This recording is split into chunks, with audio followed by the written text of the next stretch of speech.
Hey Factopians! Welcome back to Factopia, the place where the world's weirdest facts finally make sense, or at least entertain you while confusing you even more. Today we're talking about one of the biggest naming mistakes in geography. Why is Greenland covered in ice, while Iceland is, surprisingly green? Was there a mix-up? Did the Vikings run out of labels? Let's find out. First, let's start with Greenland, the world's largest island and home to nearly 80% ice. Why call it Greenland? Well, the story goes back to a Viking named Erik the Red, who was exiled for, let's say, accidentally murdering some people. Looking for a fresh start, he discovered this massive, icy land and decided to give it a very optimistic name, Greenland.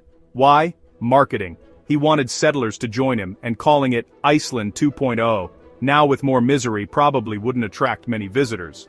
Fun fact, during his time, Greenland did have some green coastal areas because the climate was slightly warmer, but most of it was still ice, so yes, it was basically a Viking real estate scam.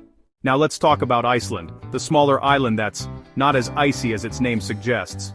Sure, about 10% of the island is covered by glaciers, but the rest is bursting with greenery, hot springs, volcanoes and stunning landscapes. So why the icy name?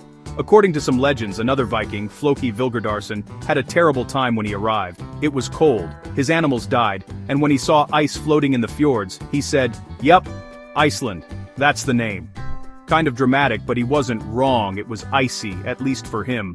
What's really funny is that Iceland's milder climate comes from the Gulf Stream, a warm ocean current that keeps the island much more comfortable than Greenland. Iceland even has forests now, tiny forests, but forests. Meanwhile, Greenland is basically an enormous ice cube floating on a rock. So there you have it. Greenland is icy because of thick glaciers built up over millions of years, and Iceland is green because warm ocean currents keep it mild.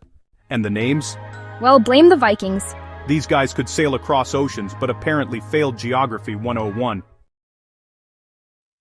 If you enjoyed this chilly but not so chilly fact, make sure to like, share, and subscribe to Factopia for more fun explanations that untangle the world's weirdest quirks. See you in the next one.